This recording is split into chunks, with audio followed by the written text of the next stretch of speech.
L'aquarelle restitue un morceau de littoral méditerranéen sans rechercher l'image de carte postale. L'artiste choisit un point de vue proche du cheminement. La mer occupe la gauche de la composition, tandis que la villa, la végétation et les murs accompagnent le regard sur la droite.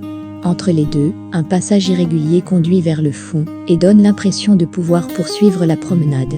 Cette construction crée une scène calme, habitée sans qu'aucune présence humaine soit nécessaire. La composition repose sur une diagonale particulièrement efficace. Le rivage part du premier plan et entraîne naturellement l'œil vers la baie lointaine. À l'opposé, les verticales de la villa et surtout le grand arbre stabilisent l'ensemble.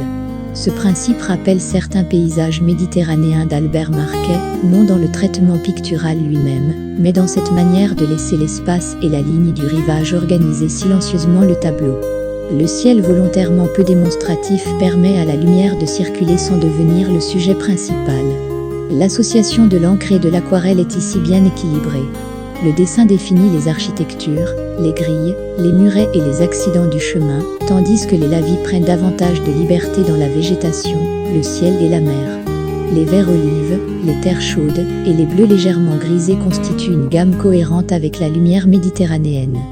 L'artiste évite notamment des bleus trop éclatants. La mer conserve ainsi une présence naturelle et s'intègre à l'ensemble plutôt que de monopoliser le regard.